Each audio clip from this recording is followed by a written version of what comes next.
सर्वशक्तिमान परमेश्वर, आज मैं दीन और नम्र होकर आपके चरणों में आता एक अंधा आती हूँ।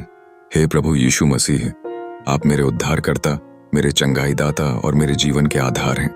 प्रभु, इस उपवास के समय मैं अपने शरीर को नहीं बल्कि अपने मन और आत्मा को आपके अधीन करती हूँ। मेरी आत्मा आपकी उपस्थिति के लिए प्यासे हिरण के समान तरस रही है, जैसे भजन संहिता में लिखा है, हे परमेश्वर, मैं तेरे लिए प्यासा हूँ। हे पिता परमेश्वर, मेरे जीवन के हर छिपे हुए पाप को उजागर कीजिए। जहां मैं कमजोर हूं वहां अपनी सामर्थ भर दीजिए। जहां मैं टूटी हूं वहां मुझे जोड़ दीजिए। जहां अंधकार है वहां अपना प्रकाश फैला दीजिए। प्रभु यीशु, आपने कहा, मांगो तो तुम्हें दिया जाएगा, ढूंढो तो तुम पाओगे। आज मैं आपके सामने अपने परिवार, अपने घर, अपनी संतानों और अपने भविष्य को रखती हूँ। मेरे घर से हर बीमारी, हर बंधन, हर चिंता और हर शैतानी योजना को दूर कीजिए। मेरे जीवन में जो भी रुकावट है उसे तोड़ दीजिए। मेरे काम, मेरी पढ़ाई, मेरी सेवा और मेरे संबंधों में अपनी कृपा बरसाइए। हे पवित्र आत्मा, मुझे अपनी आंख से भर दीजिए। मेरी आत्मा को नया उत्साह दीजिए। मुझे प्रार्थना में स्थिर रखिए। मेरे विश्वास को दृढ़ बनाइए। प्रभु, इस उपवास के द्वारा मेरा जीवन बदल दीजिए। मुझे आपके और निकट ले आइए। मेरे अंदर प्रेम, दया, क्षमा और शांति भर दीजिए। मैं विश्वास करती हूँ कि आप मेरी पुकार सुन रहे हैं। आप मेरे आंसू देख रहे हैं। आप मेरी प्रतीक्षा का उत्तर देंगे। हे प्रभु यीशु, आपकी महिमा सदा बनी रहे। आपका नाम ऊंचा हो। मेरा जीवन आपकी गवाही बने। यीशु मसीह का जन्म बैतलहम में हुआ।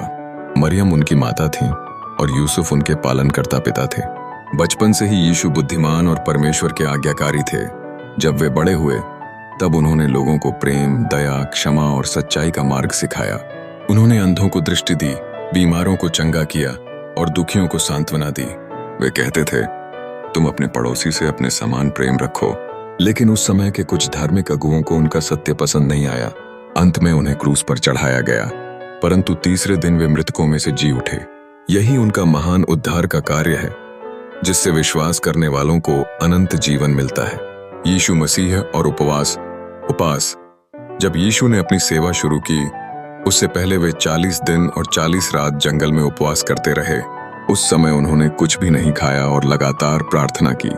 उसी दौरान शैतान ने उन्हें परीक्षा में डालने की कोशिश की। उसने कहा, यदि तुम परमेश्वर के पुत्र हो तो इन पत्थरों को रोटी बना दो।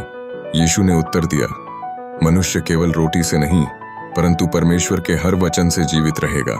मत्ती 4:4। इससे हमें सीख मिलती है कि उपवास केवल भोजन छोड़ना नहीं है, यह परमेश्वर के निकट आने का समय है। यह आत्मिक शक्ति और विश्वास को बढ़ाने का मार्ग है। यीशु ने सिखाया कि जब तुम उपवास करो तो दिखावे के लिए नहीं बल्कि गुप्त में परमेश्वर के लिए करो। मत्ती 6:16 और 18। हमें क्या सीख मिलती है? कठिन समय में प्रार्थना करें, परमेश्वर के वचन पर विश्वास रखें, उपवास के द्वारा आत्मिक जीवन को मजबूत करें, हर परीक्षा में परमेश्वर की सहायता लें